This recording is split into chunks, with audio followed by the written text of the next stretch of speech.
Most of the debunks are not actually sharing convincing or any evidence at all. Also, he's still saying it could be her. Candace has said she debunked it, and I trust her rigor, but I want to debunk it myself now, too. Even Candace Owens has looked into this and knows it's not Erika Kirk. And she believes almost every bat conspiracy or piece of tip she gets in her inbox, and even she's like, wait, that's not true.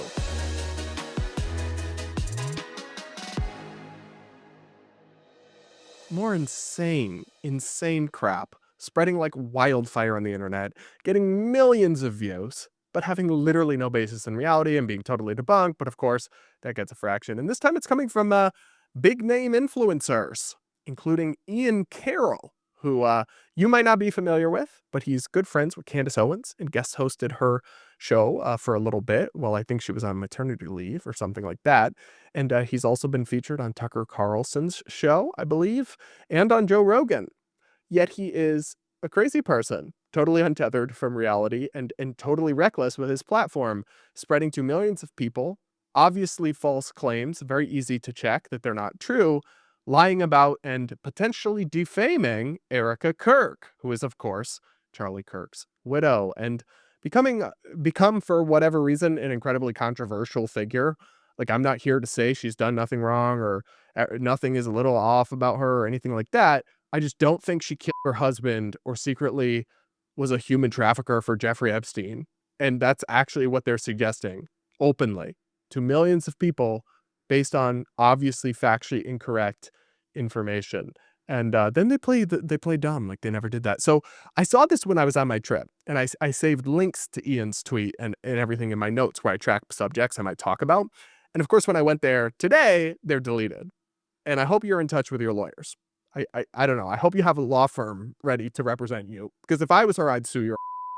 Anyway, though, I'll play you a video from somebody who cataloged Ian Carroll's original tweets and the story he spun and explained how it's obviously not true, where he has the original tweets in there and everything.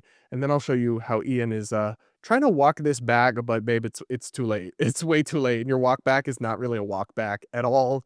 Anyway, here's that video. As of this morning, there's a new narrative regarding Erika Kirk at 16 years old recruiting her classmates to do massages for Jeffrey Epstein. And I wouldn't be addressing this idiotic rumor and narrative if it wasn't for 10 million views on this post and people that I know actually buying into this. I'm going to quickly debunk this entire narrative in less than a minute. So this tweet by Project Constitution, which was retweeted by Ian Carroll, which is why it has 10 million views, said that there's a smoking gun. Leaked DOJ wiretap audio captures Erika Kirk scheduling underage girls for Epstein. And Ian watched this video and said, holy crap, this sounds just like Erika Kirk, so it must be Erika.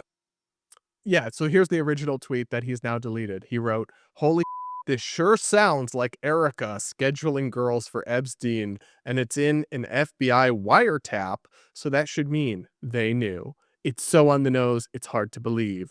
Gonna be wild to watch this play out. It's almost like you shouldn't believe it because it's not true. And I'm sorry, but like, ask yourself this. If you're an influencer or a journalist of any kind, with any kind of following, and you just see a random clip from some account, and then you think it kind of sounds like someone, and so you suggest, sure sounds like them, and just share it, is that not insanely irresponsible? Like, you're accusing somebody of recruiting their classmates or young women to be a beast in connection to one of the like biggest alleged sex predators in recent history, Jeffrey Epstein, and you're just gonna kind of sounds like her, ha ha ha, is like not how any serious thinking person would ever discuss or cover such an issue on their huge platform. But that's how Ian Carroll does it, apparently, because that's amazing.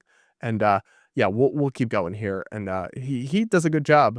This guy who did the video, his name is David Khat, Khait. He did a good job explaining how this is obviously not true. It's actually known who is on this video, and it is not, in fact, Erika Kirk. Which, like, no, it's not Erika Kirk. She would have been very young when this happened. There's no evidence or connection that it's her.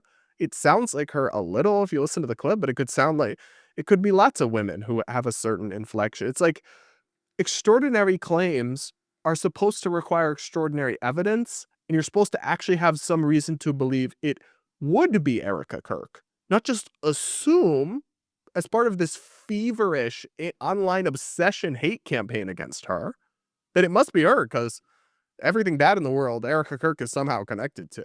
Like it's like they're inverting the reality of how any responsible person thinks about accusations of grievous wrongdoing, which is you start from a place of assuming that a person is not a heinous criminal and then only suggest otherwise once you have a reason to believe.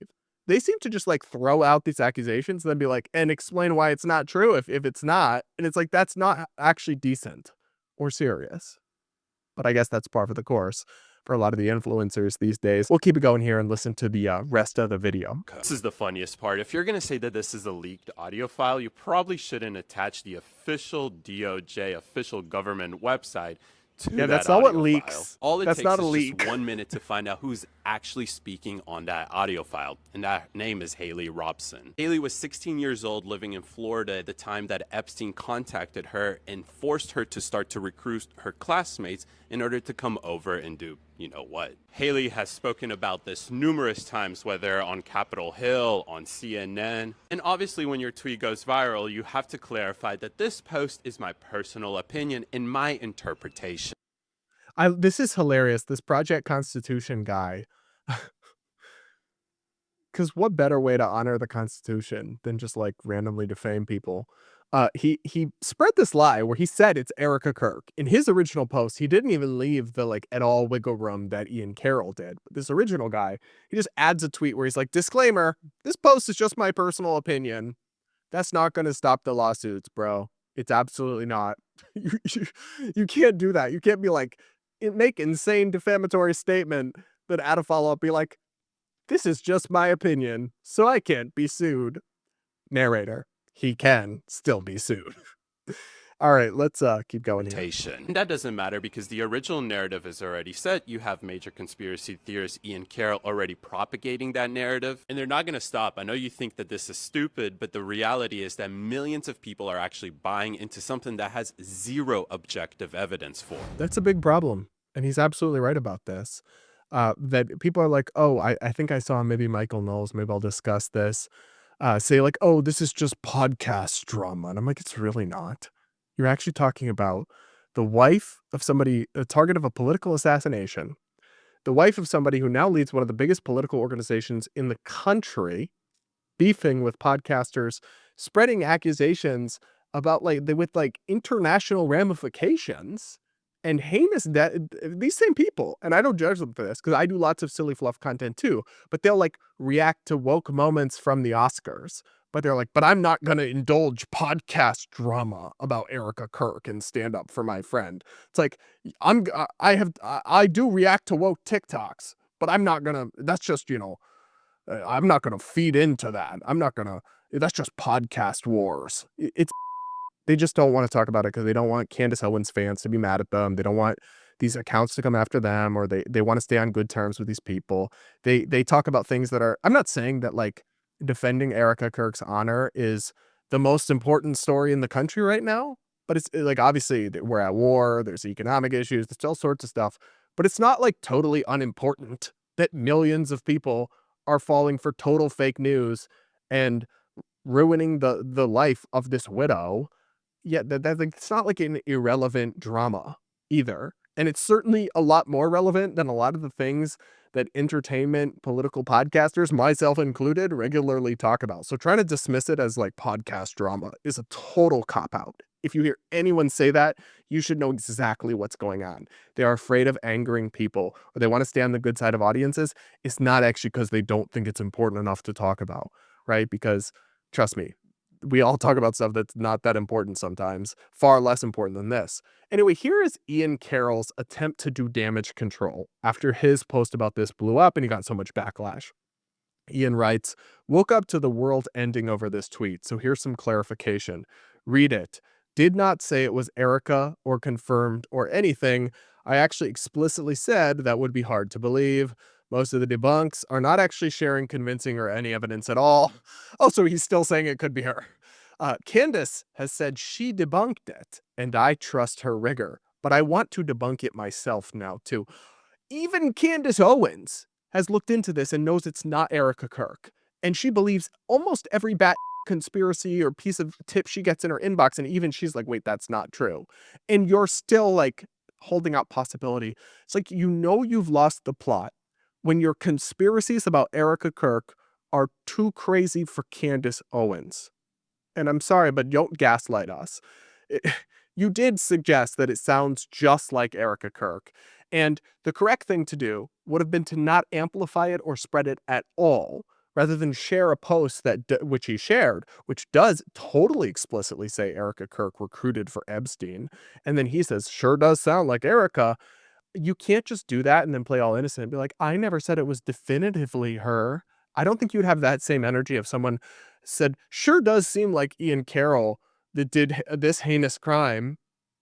I have no evidence or reason to believe. And in fact, we have evidence that it's someone else. But yeah, I never said that it was positively confirmed Ian Carroll. Something tells me you'd still have a problem with that, dude. Like, what are you doing? How are you remotely taken seriously? Anyway, I want to read a couple replies here. The commentator Megan Murphy replied, it's incredibly irresponsible to tweet something like this that wasn't confirmed. Your desperation for such things to be true has overtaken your interest in the truth. When you prefer a narrative over truth, you are doing the exact same thing the woke left has done. I agree. Another person, the older millennial, wrote, we read it, dude. You said, quote, this sure sounds like Erika scheduling girls for Epstein. It was literally your first line. What the F kind of gaslighting are you trying to do here? And that's it. It's like, at least stand 10 toes, either apologize, admit you messed up, and take it down and take accountability, which is what you really should do if you got some decency in you. Or double down and like say it with your chest. I morally won't respect that, but at least as far as like courage, I would respect that a little more. But don't do this wishy-washy thing where you pretend you didn't say or imply what you clearly implied. That annoys me. And a lot of these people do this when they get fact-checked and debunked. They like it's called like a Mott and Bailey routine. They retreat to a more defensible position than what they actually originally said, and they gaslight you to pretend they were always at this more defensible position, which is still not defensible, by the way. He's still holding out, and even in his clarifying post, could be Erika. No, it's not. We know who it is, and it's not her. Anyway, this guy, Ian Carroll, was brought on Joe Rogan, brought on Tucker. He guest hosted Candace. He's one of her go-to sources for information. I mean, I cannot believe how bad things have gotten in terms of the degradation of critical thinking and media literacy. And I understand that and listen, I'm a critic of it still, and I was a critic of it for years. The old mainstream media was horrifically biased, was often got things totally wrong. But the rise of some of these people in independent media is like worse. They are literally untethered from reality, and yet they are taken seriously and put on some of the biggest platforms that exist in all of online discourse. While serious people are often never given those same opportunities to refute or challenge their lies. And when they spread slop and conspiracies, the fact check on it never catches up. And it's a real problem. I'm really not sure how we fix it, but something's got to give because this is not sustainable. What do you guys think? Let me know in the comments. Make sure you're subscribed, hit the like button, and do consider becoming a channel member. And guys, that'll be it for today's episode of the Brad versus Everyone podcast. Thanks so much for listening, and we'll talk again real soon.